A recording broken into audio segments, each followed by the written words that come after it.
Hello students, good morning to all. सभी को बहुत बहुत नमस्कार, राधे राधे। कैसे हैं आप सभी लोग?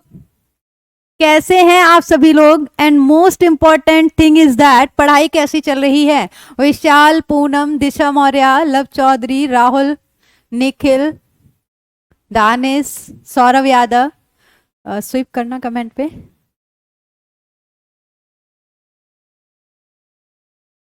नहीं नहीं नहीं, ठीक है, कोई दिक्कत नहीं। चलिए जल्दी से आप सभी लोग आ जाइएगा। मनोरमा, अच्छा हाँ, मैं भी ठीक हूँ, एकदम बढ़िया हूँ। अनु वर्मा, मैं बिल्कुल ठीक हूँ। गुड मॉर्निंग कमलेश, निधि, अजय वर्मा। चलिए आप सभी लोगों को मेरा प्यार भरा नमस्कार। जल्दी से आप सभी लोग आ जाइएगा, ऑलरेडी हम थोड़ा सा लेट हो चुके हैं। तो हम क्या करते हैं, समय को जाया ना करते हुए सीधा क्लास की तरफ आ जाते हैं। और क्लास स्टार्ट करने से पहले आपके लिए दो लाइनें।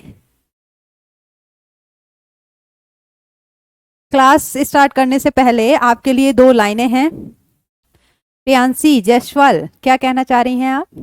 Good morning Priyanka. चलिए, जिस मेहनत से आज आप भाग रहे हो, जिस मेहनत से, एमडी जी शान, मैं बहुत अच्छी हूँ, जिस मेहनत से आज आप भाग रहे हो वही कल आपको सफलता दिलाएगी। झोंक दो खुद को इस आग में, यही कल आपको हीरा बनाएगी। चलिए इन्हीं सुविचार के साथ हम क्या करते हैं, अपनी क्लास शुरू कर लेते हैं। जैसा कि आपको पता है कि कल की क्लास हमने कहाँ पे खत्म की थी, स्केलेटल सिस्टम के स्कोर बूस्टर टेस्ट के साथ। ठीक है, स्केलेटल सिस्टम के स्कोर बूस्टर टेस्ट के साथ कल हमने अपनी क्लास शुरू खत्म की थी। आज की क्लास जो शुरू होने वाली है दैट इज इम्यून सिस्टम।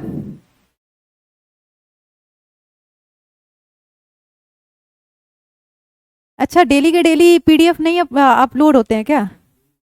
अच्छा हाँ, अच्छा आशीष कुर्मी कह रहे हैं अभी जीडी के बैच में भी यही लाइन बोली थी हाँ अब अच्छा आप इधर भी हैं, मुझे पता नहीं था आप इधर भी हैं, वरना हम कुछ और बोलते। दुर्गेश चौहान। चलिए, तो आज हम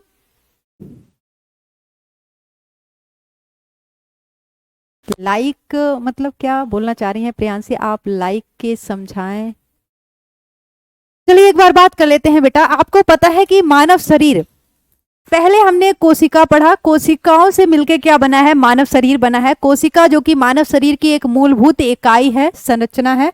ठीक है, उसके बाद हमने क्या देखा, हम मानव शरीर पे गए। मानव शरीर की जब हम बात कर रहे थे तो हमने क्या देखा, ये मानव शरीर बहुत सारे अंग तंत्रों से मिलकर बना है, बहुत सारे। कोई बात नहीं एमडी जी शान, जब समय मिले तब आप पढ़िए। आपके लिए लाइव या रिकॉर्डेड नहीं, आपके लिए पढ़ना ज्यादा जरूरी है। ठीक है, आपके लिए क्या है, पढ़ना ज्यादा जरूरी है। तो जब हम बेटा मानव शरीर की बात कर रहे थे तो हमने क्या देखा है कि ये मानव शरीर बहुत सारे अंग तंत्रों से मिलके बना है, जैसे कि श्वसन तंत्र, पाचन तंत्र, तंत्रिका तंत्र, इम्यून यानी कि प्रतिरक्षा तंत्र, और हमारा क्या था, कंकाल तंत्र, उत्सर्जी तंत्र। इस तरह से मानव शरीर जो है वो बहुत सारे अंग तंत्रों से मिलके बना है। और ये अंग तंत्र जो हैं वो क्या कर रहे हैं, मानव शरीर में भिन्न भिन्न कार्यों को दर्शाते हैं, भिन्न भिन्न कार्यों को संपन्न करते हैं। ये अंग तंत्र जो है वो बहुत सारे अंगों से मिलके बने हैं। क्या है, ये जो अंग तंत्र है वो बहुत सारे अंगों से मिलके बने हैं। इन्हीं में से एक हमारा है इम्यून सिस्टम यानी कि प्रतिरक्षा तंत्र। आप ध्यान से सुनिए, क्लास के दौरान आप सब कुछ छोड़ के बस सुनने पे फोकस करिए, चीजों को सुनिए, एक एक वर्ड्स को सुनिए। ठीक है, और इसके बाद जो बच्चे क्लास के साथ लिखना चाहते हैं वो अच्छी बात है, लेकिन क्लास के दौरान आप समझिए और सुनिए, और बाद में जब उसको एक बार लिखेंगे ना तो ये आपका एक रिवीजन हो जाएगा। क्या हो जाएगा, रिवीजन हो जाएगा। ठीक है, हाँ हेमलता विश्वकर्मा, पूछिए आपको क्या डाउट है। अच्छा, लिख के दिया करो प्रियांशी जायसवाल। बेटा प्रियांशी, बात एक्चुअली ये है ना कि हमें समय पे अपना कोर्स भी तो खत्म करना है, सारी चीजें आपको हैंड रिटन में कैसे दे पाऊंगी। और एक्चुअली हमारा जीएस वाला पोर्शन रहता है तो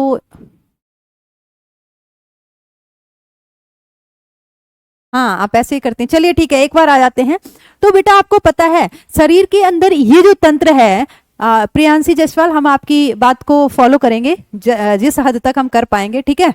इम्यून सिस्टम की बात करें, प्रतिरक्षा तंत्र की बात करें, जैसे कि पिछले क्लासेस में आपको क्या पढ़ा रहे थे बेटा, स्केलेटल सिस्टम, कंकाल तंत्र, वो क्या कर रहा था, कंकाल तंत्र मानव शरीर के अंदर क्या कर रहा था, उसको एक आकार प्रदान कर रहा था, साथ ही साथ आवागमन में सहायता कर रहा था, चलने फिरने में हार्डली 8 to 10, हार्डली, है ना। लेकिन ये हमारे लिए मायने रखता है, ये हमारे लिए मायने रखता है 8 to 10। चलो आगे आ जाते हैं।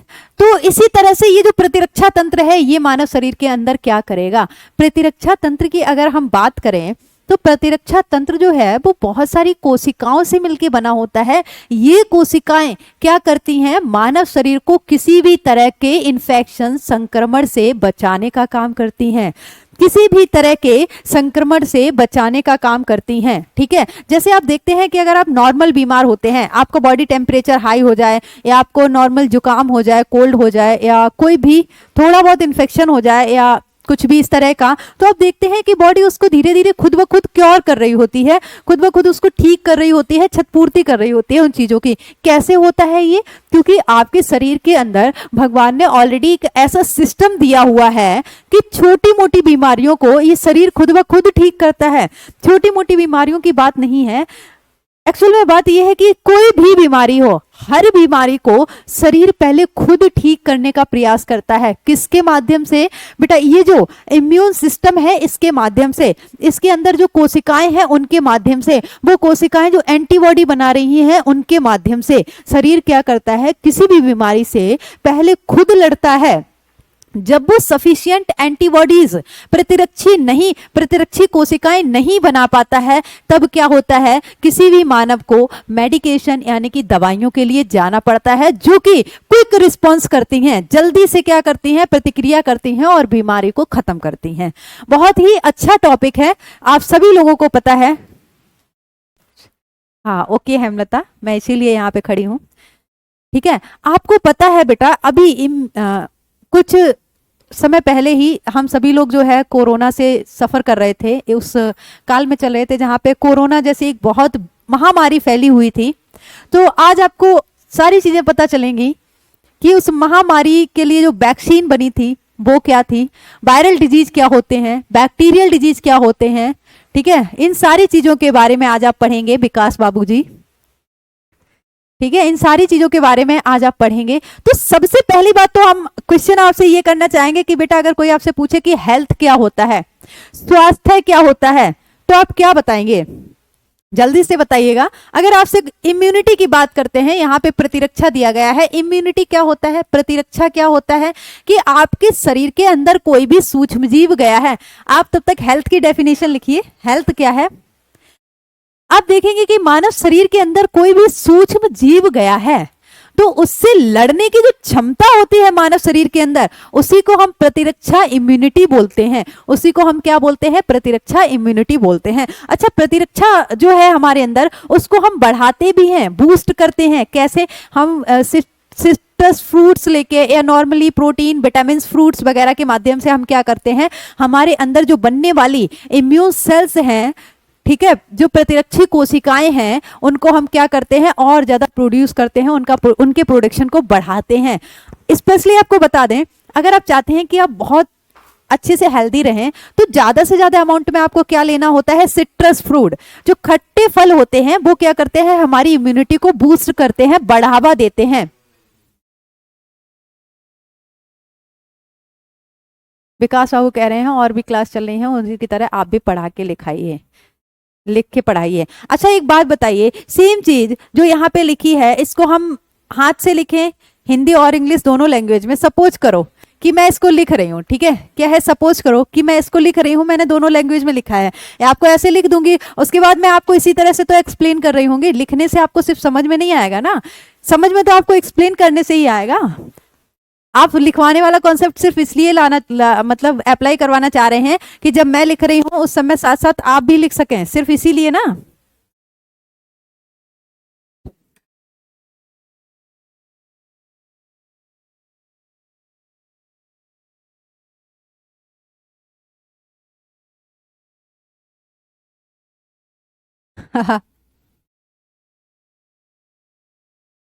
हाँ, बैक्टीरिया जाने से क्या करते हैं, रोकते हैं। अभी आपको बताएंगे, ठीक है। तो ये जो प्रोसेस होती है इसको हम इम्यूनिटी बोलते हैं। इसके बाद क्वेश्चन आपसे ये किया गया था कि बेटा हेल्थ क्या होता है। सबसे पहले तो हम हेल्थ की बात करेंगे ना, हेल्थ की डेफिनेशन आपको नहीं दिखाएंगे। सबसे पहले हम हेल्थ की बात करेंगे, स्वास्थ्य की बात करेंगे, तब हम जाके क्या करेंगे, फिर बीमारियों की बात करेंगे। तो आपके सामने जो प्रश्न है वो यही है,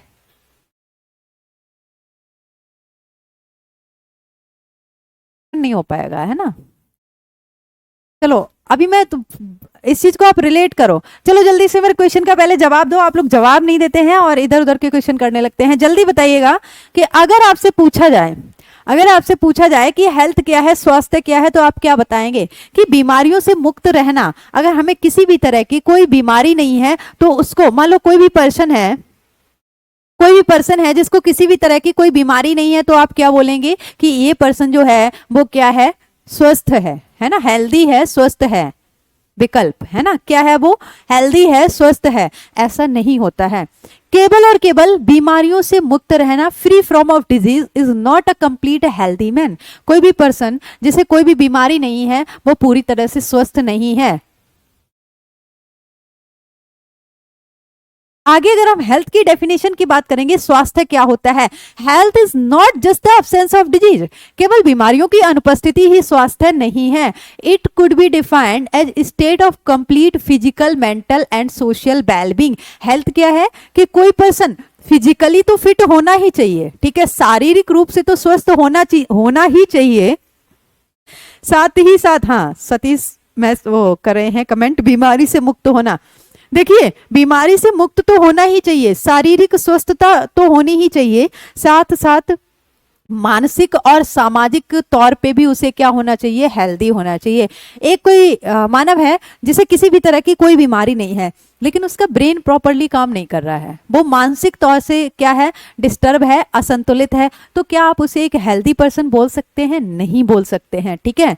दूसरा क्या है,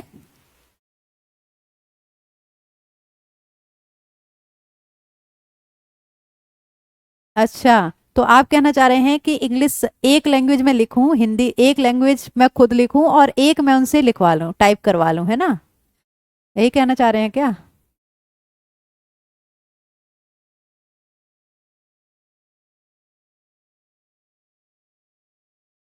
हेलो, ओके ओके, चलिए आ जाइएगा वापस से, ठीक है। और मान लीजिए कोई एक पर्सन है जो मेंटली भी फिट है और शारीरिक भी फिट है, मतलब उसको फिजिकली और मेंटली कोई प्रॉब्लम नहीं है, लेकिन वो सामाजिक चीजों में बिल्कुल भी दिलचस्पी नहीं रखता है। वो सामाजिक चीजों में बिल्कुल भी दिलचस्पी नहीं रखता है। बहुत सारे सामाजिक तत्व होते हैं जिनसे आपको जुड़ा ही रहना होता है, उसे सामाजिक चीजों में कोई दिलचस्पी नहीं है, तो क्या आप उसे स्वस्थ व्यक्ति बोल सकते हैं? नहीं बोल सकते हैं। कोई भी व्यक्ति पूरी तरह से तभी स्वस्थ होता है जब वो शारीरिक, मानसिक और सामाजिक सभी चीजों से स्वस्थ है। आगे अगर आप देखेंगे तो जिस इम्यूनिटी की हम बात कर रहे हैं बेटा, ये इम्यूनिटी दो तरह की होती हैं। आगे अगर आप बात करेंगे तो आप देखेंगे कि इम्यूनिटी जो है वो दो तरह की होती है। बहुत ही ध्यान से सुनिए, ठीक है, लिखना बात की चीज है, समझना बहुत जरूरी है। एग्जाम में आप नोट्स लेके नहीं जाएंगे, एग्जाम में आप क्या लेके जाएंगे, अपना दिमाग लेके जाएंगे, आपने जो समझा होगा वो वहां पे आप अप्लाई करेंगे। तो ध्यान से सुनिए क्या बोला गया है। जो प्रतिरक्षाएं हैं वो दो तरह की होती हैं। एक तो वो प्रतिरक्षाएं जो आपको जन्मजात मिली होती हैं, यानी कि आपकी मदर से आपको मिली होती हैं। जब आप छोटे से, जब आप एक सेल होते हैं, जब आप जाइगोट होते हैं, फिर धीरे धीरे जब आप विकास करते हैं, तो उस दौरान क्या होता है, आपकी जो मदर होती है, जो माता होती है, उससे बच्चे में प्लेसेंटा के माध्यम से बहुत सारी एंटीबॉडीज आती हैं, प्रतिरक्षी आती हैं। ये प्रतिरक्षी, ये एंटीबॉडीज ही क्या करती हैं, हमें बीमारियों से बचाने का काम करती हैं। ये एंटीबॉडीज ही क्या करती हैं, हमें बीमारियों से बचाने का काम करती हैं। तो जब बच्चा बन रहा होता है उस समय एंटीबॉडीज, उस समय उसे बीमारियों से बचाने का काम कौन कर रहा होता है? वो एंटीबॉडीज जो उसने कहां से ली होती हैं, अपनी माता से ली होती हैं, मदर से ली होती हैं, ठीक है। तो बहुत सारी एंटीबॉडीज आपको कहां से मिलती है? मदर से मिलती हैं। दूसरी चीज, आप पैदा होने के बाद धीरे धीरे जैसे जैसे आप ग्रो करते हैं, आप बड़े होते हैं, तो आप क्या देखते हैं कि मान लीजिए आप बड़े हो रहे हैं, बड़े होने के बाद अगर आपको एक बार खसरा हो गया, चेचक हो गई, इस तरह की अगर आपको एक बार बीमारियां हो जाती हैं ना, तो आपके शरीर के अंदर जो इम्यून सेल्स होती हैं, ठीक है, क्या होती हैं, प्रतिरक्षी कोशिकाएं होती हैं, वो क्या करते हैं बेटा, एंटीबॉडीज बना देती हैं, ठीक है, एंटीबॉडीज बना देती हैं। मतलब ये एंटीबॉडीज आपके शरीर ने खुद प्रिपेयर की हैं, ये एंटीबॉडीज आपको कहीं से मिली नहीं है, ये एंटीबॉडीज आपके शरीर ने खुद प्रिपेयर की हैं, जिसको हम क्या बोलेंगे, अर्जित प्रतिरक्षा बोलेंगे, यानी कि एक्वायर्ड इम्यूनिटी। ये चीज आपने एक्वायर की है, खुद प्राप्त की है, ये एंटीबॉडीज आपने आपके शरीर ने खुद बनाई है, ठीक है। कुछ एंटीबॉडीज जो आपको कहां से मिल रही होती हैं, बचपन में आपको अपनी मदर से मिली होती हैं, जैसे कि आईजीजी नाम की एक एंटीबॉडी होती है जो प्लेसेंटा के माध्यम से बच्चे को मिलती है। दूसरी चीज है, जब बच्चा पैदा होता है उसके जस्ट बाद बच्चे को क्या कराया जाता है, माता से दुग्धपान कराया जाता है, प्रारंभ का जो दूध होता है जिसको हम कोलोस्ट्रम बोलते हैं, उसमें भी एंटीबॉडी जो होती हैं प्रतिरक्षी होती हैं। इसीलिए डॉक्टर बोलते हैं कि स्टार्टिंग का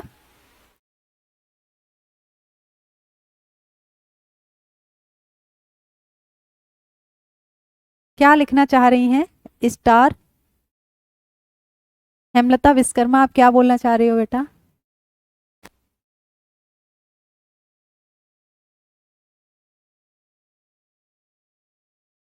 चलो, मुझे एग्जैक्टली समझ नहीं आ रहा है कि आप पूछना क्या चाह रही हैं, आप अपनी बात को थोड़ा और क्लियर तरीके से लिखें, ठीक है। तो दो तरह की इम्यूनिटी, एक तो जो आपने बचपन में अपनी मम्मी से ली थी और दूसरी आपने जो खुद डेवलप की है। अब आप ये देखिएगा कि वो कौन कौन सी चीजें हैं जो आपको बाय बर्थ मिली हैं, जो आपके शरीर को प्रतिरक्षा, मतलब आपके शरीर को बीमारियों से बचाने का काम करते हैं। जिसमें सबसे पहली चीज क्या आ जाएगी, आपकी त्वचा, आपकी स्किन। जिसमें सबसे पहली चीज क्या आ जाएगी, आपकी त्वचा, आपकी स्किन आ जाएगी, ठीक है।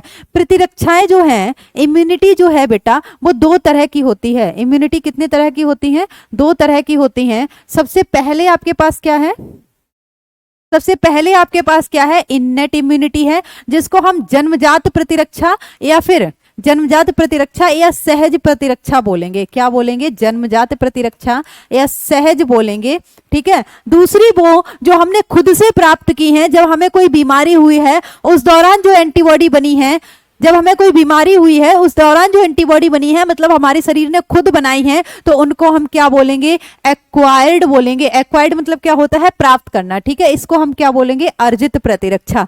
सबसे पहले तो हम उस इम्यूनिटी, उस प्रतिरक्षा के बारे में पढ़ेंगे जो हमें जन्मजात मिली हुई हैं। सबसे पहले हम उन प्रतिरक्षाओं के बारे में पढ़ेंगे जो हमें जन्मजात मिली हुई हैं, यानी कि हमारी मदर से मिली हुई हैं।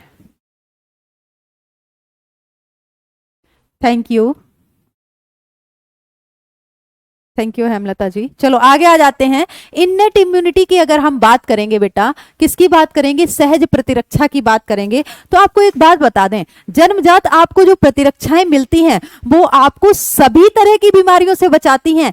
ऐसा नहीं है कि वो कोई पर्टिकुलर आपको साल्मोनेला टाइफी से बचा रही हो, या फिर वो HIV से बचा रही हो, या फिर वो आपको कोरोना वायरस से बचा रही हो। किसी पर्टिकुलर बैक्टीरिया या वायरस के लिए नहीं होती है वो प्रतिरक्षाएं, सभी प्रकार के सूक्ष्म जीवों से बचाने का काम करती हैं।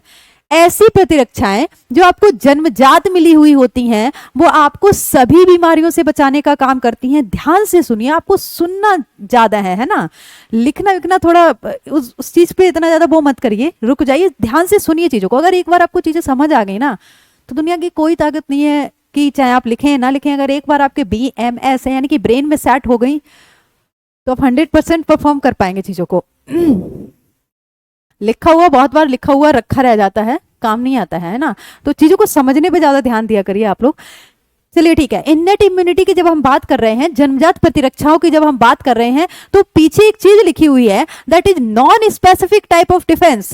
नॉन स्पेसिफिक का मतलब क्या है, ये मतलब किसी एक पर्टिकुलर माइक्रो ऑर्गेनिज्म के लिए काम नहीं करेंगे, पर्टिकुलर किसी सूक्ष्म जीव से हमें नहीं बचाएंगे। नॉन स्पेसिफिक का क्या मतलब है, ये हमें सभी प्रकार के सूक्ष्म जीवों से बचाने का काम करेंगे। हमारी स्किन है, हमारी त्वचा है, आपने देखा है कोई भी सूक्ष्म जीव, हमारी त्वचा जो है वो एक बैरियर का काम करती है, किसी भी सूक्ष्म जीव को शरीर के अंदर नहीं जाने देती है। बीमारियां कब फैलती हैं, जब ये सूक्ष्म जीव हमारे ब्लड के कांटेक्ट में आते हैं, हमारी कोशिका के अंदर जाते हैं, ठीक है। अब त्वचा हमें बचाने का काम कर रही है, सबसे पहली चीज जो कि हमें जन्मजात मिली है, ऐसा नहीं है कि कोई भी बच्चा पैदा होता है तो उसके ऊपर स्किन नहीं होती है, बाद में स्किन आती है, ठीक है। स्किन हमें बाय बर्थ मिली है, जो कि एक प्रतिरक्षा तंत्र की तरह काम करेगी, शारीरिक बाधा की तरह काम करेगी, किसी भी सूक्ष्म जीव को अंदर नहीं जाने देती है। आपने देखा है जब कोरोना चल रहा था तो वो एक चीज बहुत लोग बोलते थे, हाँ हेमलता जी बोलिए। ओके ओके ओके, चलो ठीक है। अब कोरोना चल रहा था तो आपने एक चीज देखी थी कि लोग ये बोल रहे थे कि आप थोड़ा इंजरी से बचें, है ना। अगर आपको किसी भी तरह की कोई इंजरी हो रही है तो आप उसको जल्दी से जल्दी ठीक करें। जो लोग इंजर्ड हो रहे थे उनके अंदर ज्यादा बीमारी फैलने का डर था। उसका रीजन क्या था कि जब भी आप इंजर्ड होते हैं, आपको कहीं चोट लगी है, सपोज करिए यहाँ की स्किन डैमेज हो गई है, अंदर जो है वो ब्लड वेसल्स दिख रहे हैं, तो अब यहां से क्या है, पैथोजन को अंदर शरीर के अंदर एंटर करने का एक रास्ता मिल गया है, ठीक है। स्किन है नहीं जो कि प्रोटेक्ट कर पाए, स्किन डैमेज हो गई है, ब्लड वेसल्स दिख रहे हैं, तो वो क्या है, किसी भी सूक्ष्म जीव को अंदर एंटर करने का, प्रवेश करने का एक रास्ता मिल जाता है अगर आपको इंजरी होती है तो। इसीलिए कहते हैं ना कि कोई इंजरी होती है तो उसको जल्दी से जल्दी ठीक करिए। आपने देखा है लोग ये भी बोलते हैं कि जहाँ पे घाव वगैरह होता है वहां पे इन्फेक्शन होने के चांसेस बहुत ज्यादा रहते हैं। इन्फेक्शन यानी कि संक्रमण, उसका रीजन यही है, संक्रमण होने का डर क्यों रहता है बहुत ज्यादा, क्योंकि वो वहां पे ब्लड वेसल्स दिखने लगते हैं, स्किन है नहीं जो कि प्रोटेक्ट कर पाएगी, रोक पाएगी किसी भी सूक्ष्म जीव को, ठीक है। इस तरह से बहुत सारी आपको जन्मजात बहुत सारी चीजें मिली हुई हैं जो क्या करती हैं, आपको बीमारियों से बचाने का काम करती हैं। यहाँ पे बेटा एक चीज लिखी गई है जो इन्नेट इम्यूनिटी है, यानी कि जन्मजात। देखिए एक एक वर्ड का आपको मीनिंग समझा दे रहे हैं। इन्नेट इम्यूनिटी का मतलब क्या है, जन्मजात प्रतिरक्षाएं जो आपको मिली हैं वो non specific type of defence. Non specific मतलब क्या है, किसी स्पेसिफिक यानी कि पर्टिकुलर बैक्टीरिया या वायरस या सूक्ष्म जीव के लिए नहीं है, सभी प्रकार के सूक्ष्म जीवों से बचाने का आपको काम करेंगे। That is present at the time of birth, जो कि जन्म के समय से उपस्थित होती हैं। कब से होती हैं बेटा, जन्म के समय से उपस्थित होती हैं। अब अगर आप देखेंगे तो innate immunity consist of 4 type of barrier, मतलब आप देखेंगे कि जन्मजात आपको बहुत सारी प्रतिरक्षाएं मिली हैं, जिसमें से 4 प्रकार की प्रतिरक्षाएं या बाधाएं यहाँ पे शामिल हैं। एक एक करके हम सारी चीजों के बारे में पढ़ेंगे। सबसे पहली चीज क्या है जो आपको किसी भी सूक्ष्म जीव से बचाएगी, और वो आपको जन्मजात मिली हुई है। सबसे पहली वादा जो कि आपको जन्मजात मिली हुई है और आपको किसी भी सूक्ष्म जीव से बचाने का काम करेगी, दैट इज अवर स्किन, ये हमारी त्वचा है। सबसे पहली चीज क्या है बेटा, फिजिकल बैरियर यानी कि शारीरिक बाधाएं। सबसे पहली चीज क्या है, हमारी त्वचा ही। ऐसे तो अगर आप इन्वायरमेंट में ऑब्जर्व करेंगे ना, इस समय ही अगर आप माइक्रोस्कोप लेके खड़े हो जाएंगे तो आपको अपने इर्द गिर्द बहुत सारे सूक्ष्म जीव दिख जाएंगे, ठीक है। माइक्रोस्कोप अगर आप लेके देखेंगे तो आपके इन्वायरमेंट में बहुत सारे सूक्ष्म जीव हैं, लेकिन फिर भी आप हमेशा बीमार नहीं रहते हैं ना। आप हमेशा बीमार नहीं रहते हैं क्योंकि आपकी स्किन के कांटेक्ट में वो आ भी जाते हैं तो आप क्या करते हैं, वॉश कर देते हैं, कुछ भी कर देते हैं, अंदर वो एंटर नहीं कर पाते हैं, अपना किसी भी तरह का कोई भी प्रभाव नहीं दर्शा पाते हैं, ठीक है। चलिए, तो सबसे पहली चीज क्या है बेटा, फिजिकल बैरियर्स। फिजिकल बैरियर का मतलब क्या है, शारीरिक बाधाएं, ठीक है। शारीरिक बाधाएं, शारीरिक बाधाओं की अगर हम बात करेंगे, the skin on our body is the main barrier. सबसे पहली चीज क्या है, हमारी त्वचा ही मुख्य बाधा है। किसके लिए, किसी भी सूक्ष्म जीव के लिए। किसी भी सूक्ष्म जीव के लिए हमारे शरीर के अंदर जाने के लिए सबसे पहली बाधा क्या है, हमारी त्वचा है। हाँ बिल्कुल वंदना मिश्रा, ठीक है। अच्छा आप देखेंगे ना, एक एक वर्ड में आपको पॉइंट आउट करके समझा रही हूं तो कोई दिक्कत नहीं होनी चाहिए, आई थिंक। आप बस थोड़ा सा सपोर्ट करें।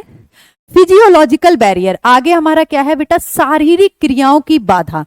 अब आप मान लीजिए, सपोज करिए कि भाई जहां पे स्किन नहीं है, जैसे कि आपकी मुख गुहा है, अंदर सलाइवा है, सलाइवा के कांटेक्ट में कोई भी सूक्ष्म जीव आएगा, सीधा कहाँ जाएगा, आपके शरीर के अंदर जाएगा। आपका नेजल चैम्बर है, नाक के अंदर, यहाँ बाहर स्किन की कोई परत तो लगी नहीं है, नेजल चैम्बर के कांटेक्ट में कोई भी सूक्ष्म जीव आएगा, सीधा शरीर के अंदर जाएगा। आपकी आंखें हैं, ठीक है, आंखों के कांटेक्ट में कोई भी सूक्ष्म जीव आएगा, सीधा शरीर के अंदर जाएगा। पहली बाधा, मुख्यतः हमारे शरीर को स्किन ने ढका हुआ है, तो पहली बाधा तो यही है कि हमारा शरीर की जो त्वचा है वो सूक्ष्म जीव को अंदर जाने से रोकेगी ही। दूसरी चीज कि अगर किसी माध्यम से सपोज करो, किसी माध्यम से बैक्टीरिया, वायरस, कोई भी सूक्ष्म जीव शरीर के अंदर चला गया, तो क्या होगा, शरीर के अंदर बहुत सारी ऐसी क्रियाएं हैं जो उसको खत्म करेंगी, है ना। पहली चीज क्या है, त्वचा अंदर नहीं जाने देगी। अगर सपोज करो कि अंदर जा भी रहा है, मुख के माध्यम से जा रहा है, तो मुख में क्या होता है बेटा, सलाइबा होता है। क्या होता है, सलाइबा होता है। और सलाइबा में एक एंजाइम होता है जिसको हम लाइसोजाइम एंजाइम बोलते हैं। क्या बोलते हैं, लाइसोजाइम एंजाइम बोलते हैं। ये लाइसोजाइम एंजाइम क्या करता है, एंटी माइक्रोबियल होता है। कोई भी सूक्ष्म जीव अगर मुख के माध्यम से शरीर के अंदर जाने का प्रयास करता है तो सलाइवा में जो एंजाइम है उस सूक्ष्म जीव को खत्म करने का काम करेंगे, उस सूक्ष्म जीव को खत्म करने का काम करेंगे। ठीक है, ऐसे ही आंख के माध्यम से जाएगा तो आंख में जो टीयर्स होते हैं, आंसू होते हैं, उनमें भी क्या होता है बेटा, लाइसोजाइम एंजाइम होता है जो कि क्या करेगा, किसी भी सूक्ष्म जीव को खत्म करने का काम करेगा। नेजल चैम्बर की बात करें तो आपने देखा है कि आपके नाक के अंदर छोटे छोटे हेयर्स होते हैं। क्या होते हैं, हेयर्स होते हैं। तो वो हेयर्स क्या करते हैं, किसी भी माइक्रोबियल को अंदर जाने से प्रिवेंट करते हैं, रोकते हैं। ठीक है, अब आप सपोज कर लो, ध्यान से सुनना, हाँ, फूड पॉइजनिंग कैसा होता है सारी चीजें बताएंगे। थोड़ा सा हेमलता, थोड़ा सा रुको, है ना। चलो, अब आप सपोज करो बेटा कि स्किन ने मान लो नहीं प्रोटेक्ट कर पाया, और जो हमारे अदर ऑर्गन है जैसे कि मुख है, नीजल चैम्बर है, आंख है, इनके अंदर जो एंजाइम है उसने भी मान लो सूक्ष्म जीव को नहीं रोक पाया। वो कहाँ चला गया, शरीर के अंदर चला गया।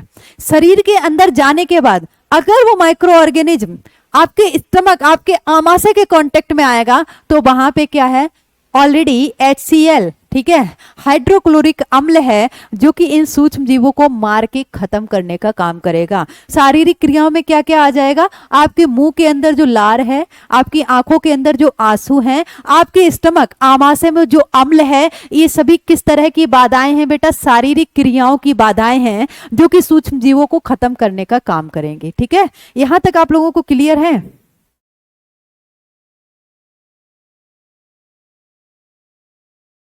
हाँ, पेट में HCl एसिड होता है आपके स्टमक में, जो कि खाने को सड़ने से भी बचाने का काम करता है, क्योंकि आपके स्टमक में लगभग 4 आवर जो है, 4 घंटे तक खाना रहता है, उसका डाइजेशन होता है। यहां तक क्लियर है। अब आप देख लीजिए, एक बार इसको पढ़ते हैं, फिजियोलॉजिकल बैरियर यानी कि शारीरिक क्रियाओं की बाधाएं। इसमें क्या लिखा गया है, एसिड इन स्टमक, ठीक है, आपके आमाशय में जो अम्ल है। दूसरी चीज क्या है बेटा, सलाइवा इन माउथ, आपके मुंह में जो सलाइवा यानी कि लार है। तीसरा क्या है, टीयर्स फ्रॉम द आईज, आपकी आंखों में जो आंसू हैं, ये सभी क्या करते हैं, प्रिवेंट माइक्रोबियल ग्रोथ, यानी कि सूक्ष्म जीवों की वृद्धि को रोकने का काम करते हैं। आपको बहुत अच्छे से एक्सप्लेन किया गया है थोड़ी देर पहले, और अब आपको पढ़ के बताया गया है। ठीक है, क्या करते हैं, सूक्ष्म जीवों को रोकने का काम करते हैं। अब आप एक बार फिर से सपोज करो, आप लोग लिखने के पीछे इतना क्यों पड़े हैं, मुझे ये नहीं समझ आ रहा है। मैं मानती हूँ लिखना जरूरी है, आपको रिवीजन के लिए लिखना जरूरी है। क्लास के दौरान आपको नहीं लगता है कि आपको एक बार शांति से सुन लेनी चाहिए चीजें? आपको नहीं लगता है कि क्लास के दौरान आपको एक बार शांति से सुन लेना चाहिए? ठीक है, मैं आप लोगों की बात समझ रही हूँ कि आप लोगों को नोट्स भी चाहिए होंगे बाद में रिवीजन के लिए।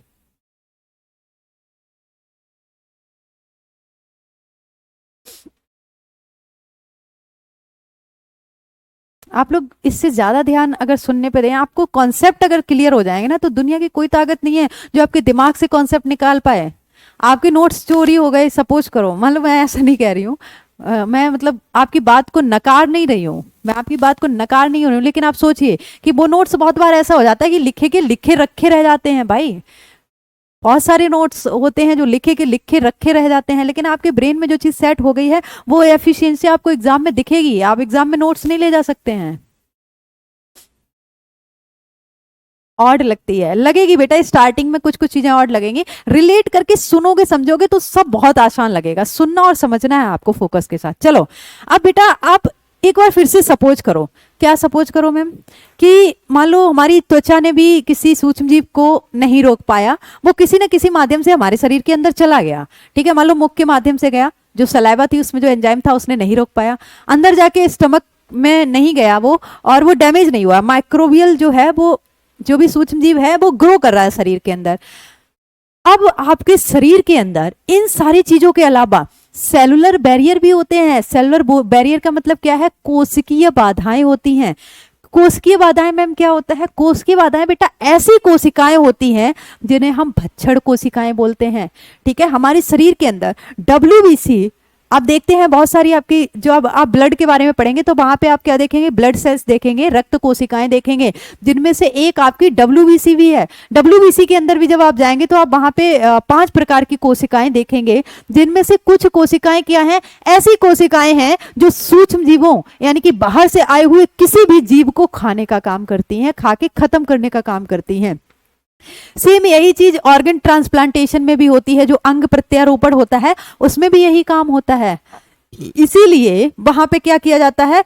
इम्यूनो सप्रेसिव एजेंट दिए जाते हैं, इम्यूनिटी को सप्रेस किया जाता है पहले, ठीक है, तब जाके ऑर्गन ट्रांसप्लांट किया जाता है। वहां पे भी सेम चीज हो रही होती है।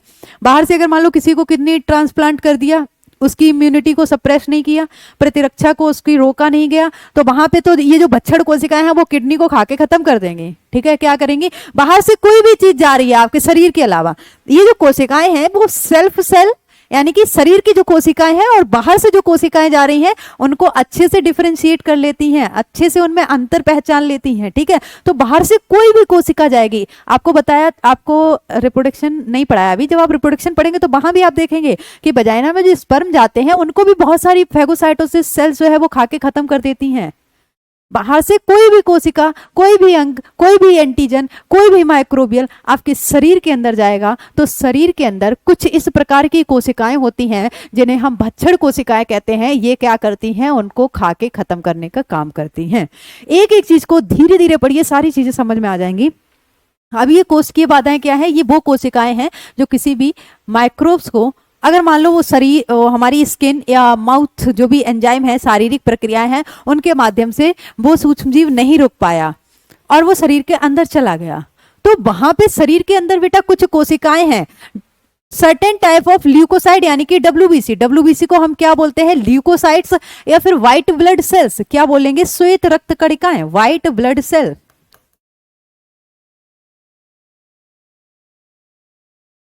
ठीक है, ये व्हाइट ब्लड सेल्स में भी 5 प्रकार की कोशिकाएं होती हैं, जिसमें से पहली हमारी क्या है? न्यूट्रोफिल्स हैं, दूसरी हमारी क्या है? मोनोसाइट्स हैं।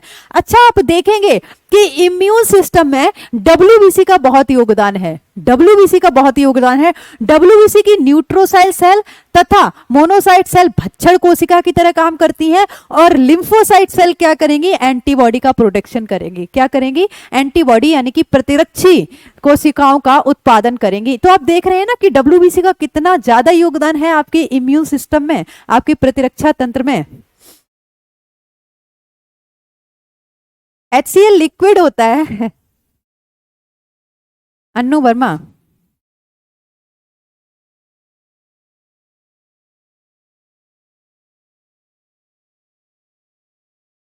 नहीं बेटा, शुक्राणु को डब्ल्यूबीसी नहीं कहते हैं। डब्ल्यूबीसी आपकी ब्लड सेल से हैं, रक्त कोशिकाएं हैं जो कि आपके ब्लड में पाई जाती हैं। ठीक है, अब आप क्या देखेंगे?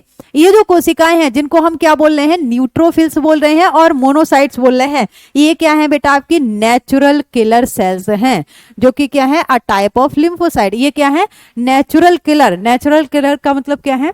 प्राकृतिक रूप से ये क्या करती हैं? आपके शरीर के अंदर जो भी माइक्रोब्स जाते हैं उनको खत्म करने का काम करती हैं। लिखा गया है आर फैगोसिटिक सेल्स, भक्षण कोशिकाएं। फैगोसिटिक का मतलब क्या होता है बेटा? भक्षण कोशिकाएं।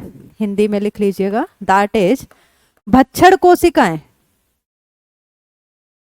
ठीक है, कोशिकाएं यहां पे लिखा है। फैगोसिटिक का मतलब क्या है? भक्षण कोशिकाएं हैं जो कि क्या करती हैं? अगर इन दोनों चीजों से बच के सूक्ष्म जीव अंदर पहुंच गया है तो ये भक्षण कोशिकाएं सूक्ष्म जीवों को नष्ट करती हैं। क्या करती हैं? सूक्ष्म जीवों को नष्ट करती हैं। फिर से आपको एक बार सोचने पे मजबूर किया जा रहा है। सिट्रस फ्रूट्स खाइए आप। देखिए, आप जब ब्लड सेल्स के बारे में पढ़ रहे होंगे तो एग्जैक्टली मुझे याद नहीं आ रहा है, मैं रिमाइंड नहीं कर पा रही हूँ कि टाइम पीरियड्स। किसी को याद आ रहा हो जल्दी से कमेंट करके बताइए, डब्ल्यूबीसी का लाइफ स्पॉन कितना होता है? आरबीसी का तो 120 डेज होता है, डब्ल्यूबीसी का कितना होता है? डब्ल्यूबीसी का कम होता है। एग्जैक्टली याद नहीं आ रहा है, चलिए कोई नहीं, स्किप हो गया अभी। हाँ, कैसे बढ़ाएं, विकल्प कह रहे हैं डब्ल्यूबीसी को कैसे बढ़ाएं। डब्ल्यूबीसी जो होती हैं ये एक समय पे बनती हैं और बनने के बाद इनका एक लाइफ स्पॉन होता है जिसके बाद ये खत्म हो जाती हैं। तो आपको ज्यादा से ज्यादा डब्ल्यूबीसी का प्रोडक्शन कैसे करना है, सिट्रस फ्रूट्स, है ना। सिट्रस फ्रूट्स जो हैं ऑलमोस्ट सारे फ्रूट्स ही मैं श्योर नहीं हूँ, रूपा कह रही है 80, हाँ मुझे ऐसा याद है अप्रॉक्स 6 days या ऐसे ही कुछ है, मुझे एग्जैक्टली याद नहीं आ रहा है, स्किप हुआ है, मैं कंफर्म करके बताऊंगी, गलत इन्फॉर्मेशन नहीं देनी है ना, गलत इन्फॉर्मेशन नहीं देनी है। मेरे को रिमाइंड नहीं हो रहा है यार, होता है, forgetting is a common factor. हाँ, सिट्रस फ्रूट्स का मतलब होता है कि आप खट्टी चीजें खाएं। विटामिन सी भी आपके इम्यून सिस्टम को क्या करती है, बूस्ट करने का काम करती है। जितनी भी सिट्रस चीजें होती हैं वो सभी क्या करती हैं, इम्यूनिटी को बूस्ट करती हैं, स्पेशली सिट्रस फ्रूट्स। नहीं, आप नॉर्मल फ्रूट्स भी खाइए, फ्रूट्स से आपको बहुत सारे क्या मिलेंगे, मिनरल्स मिलेंगे, खनिज पदार्थ मिलेंगे, विटामिन मिलेंगे, प्रोटीन्स मिलेंगे, जो ऑल्सो क्या करेंगे, आपके इम्यून सिस्टम को बूस्ट करने का काम करेंगे, आपके प्रतिरक्षा तंत्र को बढ़ाने का काम करेंगे। ठीक है, चलिए अब एक बार हम आपको फिर सोचने पे मजबूर कर रहे हैं। क्या सोचने पे मजबूर कर रहे हैं कि ये सारी चीजें हमें क्या मिल रही थी बेटा, जन्मजात मिली हुई थी। ये फैगोसाइटोसिस सेल यानी कि ये भक्षण कोशिकाएं जो हमें पैदाइशी मिली थी, ये शारीरिक प्रक्रिया जो हमारे शरीर के अंदर हो रही है, सलाइवा, आंसू, नेजल चैम्बर और वो स्टमक में एसिड, वो सारी चीजें हमें जन्मजात मिली हुई थी। ये त्वचा जो हमें जन्मजात मिली हुई थी, और ये हमें किससे बचाने का काम कर रही हैं, बीमारियों से, सूक्ष्म जीवों से होने वाली बीमारियों से बचाने का काम कर रही हैं। ठीक है, अब एक चीज और है जो कि जन्मजात प्रतिरक्षा में आती है, देख लेते हैं, दैट इज साइटोकाइनिन बैरियर। क्या होता है बेटा ये साइटोकाइनिन बैरियर, एक बार फिर आप सपोज कर लीजिए, हाँ ऑरेंज है, कीवी है और बहुत सारे सिट्रस फ्रूट्स होते हैं। बेसिकली आप एप्पल, बनाना और पाइनएप्पल, ये सारी चीज़ें भी खा सकते हैं, है ना, खाएं, सारी चीज़ें खाएं, फ्रूट्स तो आपको लेने ही चाहिए। चलिए आप एक बार फिर सोचिए, अरे वो टॉपिक हम क्लियर करेंगे डब्ल्यूबीसी वाला, ठीक है, कोई दिक्कत नहीं, आप इधर ध्यान दीजिए। आप इधर ध्यान दीजिए। चलिए आप एक बार फिर से सपोज करिए, आपको फिर एक बार सपोज करना है, और इस बार क्या सपोज करना है कि बेटा ये जो स्किन है इसने भी किसी भी सूक्ष्म जीव को नहीं प्रोटेक्ट कर पाया। सपोज मुख से भी, मान लो मुख का जो वे है, रास्ता है, उससे वो सूक्ष्म जीव अंदर जा रहा है, सलाइवा ने भी नहीं प्रोटेक्ट कर पाया, शरीर के अंदर पहुंच गया। सपोज करो वो वायरल है, वो वायरस है, कोई भी वायरस अगर आपके शरीर के अंदर जा रहा है, ठीक है, तो मान लो कोई वायरस है जिसने आपकी त्वचा को भी नहीं रोक पाया, जिसको आपकी त्वचा ने भी नहीं रोक पाया, आपके सलाइवा ने भी नहीं रोक पाया, और आपके शरीर के अंदर जो भक्षण कोशिकाएं हैं उन्होंने भी नहीं रोक पाया। देखिए ये क्रमशः चलता है, पहले तो फिजिकल रोकेगा, फिर फिजियोलॉजिकल चीजें रोकेंगी, फिर वो कोशिकाएं खत्म करेंगी, और अगर फिर भी नहीं खत्म हो पाया, मानो कोई वायरस जो आपके शरीर के अंदर गया है वो सर्वाइव कर रहा है, ठीक है, ग्रो कर रहा है, तो क्या होगा, उसे भक्षण कोशिकाओं ने भी खत्म नहीं कर पाया, उसने जाके आपके शरीर के अंदर एक कोशिका पे अटैक कर दिया। क्या कर दिया, एक कोशिका पे अटैक कर दिया, आक्रमण कर दिया, एक कोशिका को संक्रमण कर दिया। तो ये जो कोशिका है, ये जो कोशिका है, ये कोशिका एक अजीब तरह की प्रोटीन का उत्सर्जन करेगी। ये कोशिका जो है एक अजीब तरह की प्रोटीन का उत्सर्जन करेगी, और वो प्रोटीन किसको देगी, अपनी अगल बगल की कोशिकाओं को देगी, जिससे क्या है, ये वायरस इन कोशिकाओं को संक्रमित न कर सके, इन कोशिकाओं को संक्रमित न कर सके। देखिए इन्फेक्टेड होने के बाद भी पर्टिकुलर सेल क्या कर रही है, स्पेसिफिक प्रोटीन रिलीज कर रही है, ठीक है, स्पेसिफिक प्रोटीन का उत्सर्जन कर रही है, और आसपास, जिससे कि वो आसपास की कोशिकाओं को बचा सके। हमारा शरीर खुद ब खुद बीमारी को ठीक करने का काम करता है। हमारा शरीर पहले तो खुद ब खुद हमें बीमारियों से बचाने का काम करता है।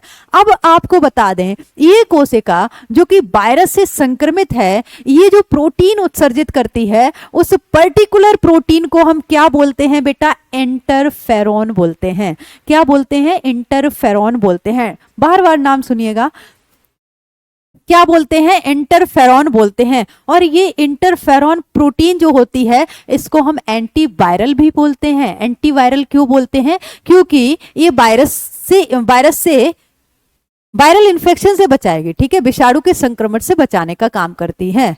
और ये इंटरफेरॉन प्रोटीन आती कहां से है? वायरस संक्रमित कोशिका से ही आती है, लेकिन दूसरी कोशिकाओं को वायरस के संक्रमण से यानी कि विषाणु के संक्रमण से बचाने का काम करती है। आती कहां से है ये प्रोटीन? ऐसी कोशिका से ही आती है जो कि वायरस से इन्फेक्टेड है, और ये काम क्या करती है? दूसरी कोशिकाओं से वायरस को बचाने का काम करती हैं।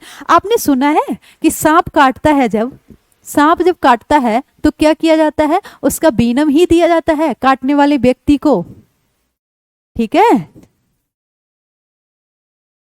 हाँ, एक कोशिका दूसरी कोशिका को प्रोटेक्ट करने का काम करती है। यही चीज बेटा यहाँ पे लिखी गई है।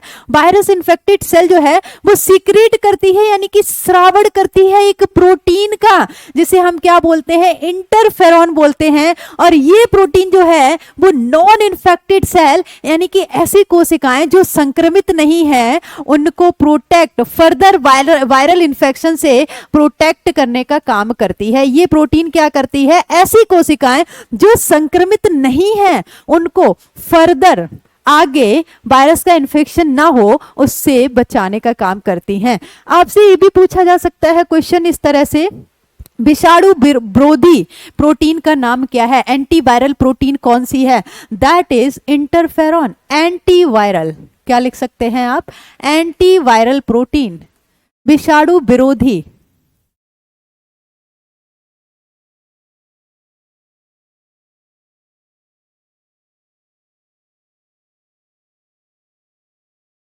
ओके, चलिए, ये सारी तो बेटा वो प्रतिरक्षाएं थी जो आपको जन्मजात मिली हुई थी। ये सारी वो प्रतिरक्षाएं थी जो आपको जन्मजात मिली हुई थी। अब आपको उन प्रतिरक्षाओं के बारे में पढ़ना है जो आपने खुद अर्जित की हैं। अब आपको उन प्रतिरक्षाओं के बारे में पढ़ना है जो आपने खुद अर्जित की हैं। समझ में आ रहा है ना? हाँ, अभी जल्दी से बताइए, अभी समझ में आ रहा है ना? हाँ, आगे हम उन प्रतिरक्षाओं के बारे में पढ़ेंगे जो हमने खुद से अर्जित की हैं। और दूसरी चीज, आपको बहुत इंटरेस्टिंग चीज जानने को मिलेगी। हाँ बिल्कुल बिल्कुल। और दूसरी चीज आपको बहुत इंटरेस्टेड जानने को मिलेगी कि ये वैक्सीनेशन क्या होता है ना? वो टॉपिक बहुत ही इंटरेस्ट है। अभी आप लिख रहे हैं क्या नहीं समझ में आया है आपको? नेहा कुमारी, कितने तो प्रॉपरली तरीके से आपको समझाया गया सारी चीजें कि कैसे आपको जन्मजात प्रतिरक्षाएं मिली हुई हैं जो आपको सूक्ष्म जीवों से बचाने का काम करेंगी। एक बार ईमानदारी से अगर आपको नहीं समझ आया है तो आप लेक्चर को रिपीट करके देखिएगा, है ना? आप क्या करेंगे, एक बार लेक्चर को रिपीट करके देखिएगा।